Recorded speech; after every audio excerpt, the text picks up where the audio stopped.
কেন জানি ইদানিং তাদেরকে একটু বলতে ইচ্ছা করে, মানে তাদের সত্যটা একটু বলতে ইচ্ছা করে। অনেকে হয়তো এই জগতে তো বেশি কইলে কয় নেই, তেলের ব্যবসা করে বেশি বললে, কিন্তু তারা যে পরিশ্রম করে, আমি নয় শেখ বাবা আপনার কাছে পৌঁছাইতে কিন্তু ইউটিউবের প্রয়োজন পড়ছে, ঠিক না? কোনো মাছরাঙ্গা চ্যানেল, কোনো আর টিভি, এন টিভি আমারে আপনাদের কাছে পৌঁছায় নাই, সাধারণ ইউটিউব যারা চালায় তাদের মাধ্যমে। এবং আপনারা একটু খেয়াল করে ভিডিওগুলো ছাড়বেন, যেন কোনো শিল্পীর কোনো ক্ষতি না হয়, এটাও কিন্তু দেখতে হবে আপনাদের। আপনারা যেমন আমাদের প্রচারক, এবং এই প্রচারটা ওইভাবে করবেন, ছোটখাটো ভুল যদি কেউ করে ফেলে এগুলা ধরবেন না, এগুলা কেটে দিবেন। কারণ কথা বলতে গিয়ে অনেক সময় অনেক কথা স্লিপ করে, যার জন্য আমাদের এই কথার জন্য, ইউটিউবের জন্য কিন্তু অনেক শিল্পীরাই জেল হাজতে যাইতে হয়েছে, ভবিষ্যতেও যাইতে পারে যদি আপনারা তাদেরকে সহযোগিতা না করেন। ভক্তি রইল যে 5 বছরের আগের ভিডিও 5 বছর পরে ভাইরাল হইলে পরে এই লোক মামলা খায়, এরকম রেকর্ডও আমাদের মধ্যে আছে। আর আমরাও শিল্পীরা এমন কথা বলবো না যে কথা বললে ধর্মের উপরে আঘাত না। এই দুটা গান গাক অংশ আছে, দাবি আছে, কারণ আমার বংশের ভিতরে 1 কোটি মানুষ যদি থাকে, একজন নয়ন শেখ বানাইতে পারবে না। যদি দেশ বিদেশের মানুষ আমাকে ভালো না বাসে, আমার গান আপনারা ভালোবেসে আমাকে যেই জায়গায় স্থান দিয়েছেন, আমি বাউল নয়ন শেখের 7 জনম ইবাদত করলেও তার বিনিময় হবে না। আমি সকলের প্রতি ভক্তি জানাই, আবারও ধন্যবাদ জানাই ইউটিউব চ্যানেল।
আসসালামু আলাইকুম ওয়া রাহমাতুল্লাহি ওয়া বারাকাতুহু।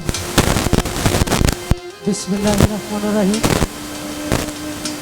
সকল প্রশংসা নিখিল বিশ্বের প্রতিপালক যিনি পরম করুণাময় অতি দয়ালু আল্লাহ পাক রব্বুল আলামিনের দরবারে লাখো কোটি শুকরিয়া আদায় করি, সকলে বলি আলহামদুলিল্লাহ।